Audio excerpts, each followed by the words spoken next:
ভগৱান শ্ৰীকৃষ্ণই হাজাৰ হাজাৰ বছৰৰ আগতেই এই ভয়ানক সত্যৰ বিষয়ে প্ৰকাশ কৰিছিলে। আপুনি মানক বা নামানক, কিন্তু আজি যিবিলাক এই পৃথিৱীত হৈ আছে সেইবিলাক আগৰ পৰাই নিশ্চিত আছিল। মহাভাৰত আৰু শ্ৰীমদ ভাগৱতত ভগৱান শ্ৰীকৃষ্ণই আগতেই কৈ থৈছিলে যে কলিযুগত কি হ'ব।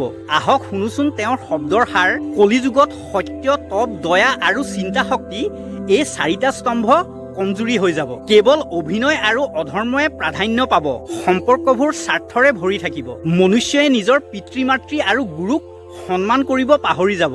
সমাজত কেৱল সেইজনে সন্মান পাব যাৰ ওচৰত ধন থাকিব, যদিও তেওঁৰ কৰ্ম যিমানেই বেয়া নহওক কিয়। স্ত্ৰীৰ প্ৰতি অনাদৰ বাঢ়িব আৰু তেওঁৰ সন্মান কমিব, আৰু তেওঁক কেৱল ভোগৰ বস্তু বুলি গণ্য কৰা যাব। পৃথিৱীত অন্ন আৰু জল দূষিত হ'ব, প্ৰাকৃতিক দুৰ্যোগ বাঢ়িব, আৰু মনুষ্যই নিজৰ কৰ্মৰ পৰাই কষ্ট ভুগিব। কি আপুনি ভগৱান শ্ৰীকৃষ্ণৰ ভৱিষ্যতবাণীক সঁচা বুলি ভাবেনে? আপোনাৰ বিচাৰ কমেণ্টত জনাওক, আৰু এনেকুৱা তথ্যৰ কাৰণে ছাবস্ক্ৰাইব কৰি লওক, ফ'ল' কৰি লওক। জয় শ্ৰীকৃষ্ণ।